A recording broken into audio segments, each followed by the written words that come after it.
Hey there, this is Darren LaCroix. How to connect with an audience.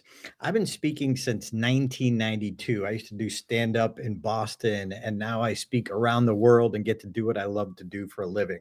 But connecting with an audience, first, you have to connect with you. You need to connect with you. You can't connect to them if you're freaking out 5 minutes before you have that, oh my gosh, will I be found out? Will they like me? All these insecurities. Congratulations, that's normal. So, how to connect with an audience? First, connect to yourself. And I recommend doing that with number one. I ask myself four questions before I take the stage. If you want to write them down, here they are. Am I present? Am I right here, right now? Get your mindset on your audience, not on your freaking out in the middle. Number two, what is my intent? And your intent should always be audience focused, not self focused.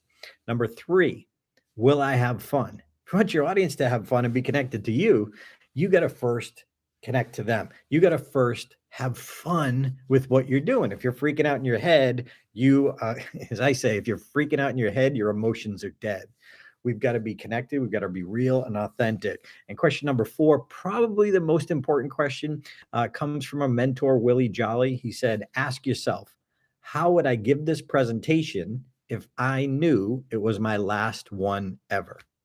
How would I give this presentation if I knew it was my last one ever? That's going to get your mindset on them and focused on them.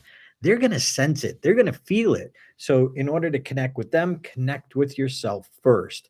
And of course, second most powerful idea, you may have heard this before, but stories stories of whatever subject you're relating to. Make the story a relatable character that goes through a transformation to get the outcome that the audience needs.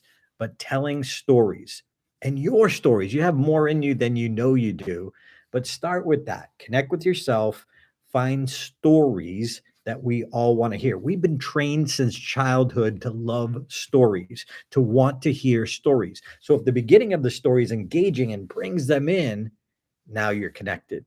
Hope that helps. If you want to know more, go to stagetimeuniversity.com.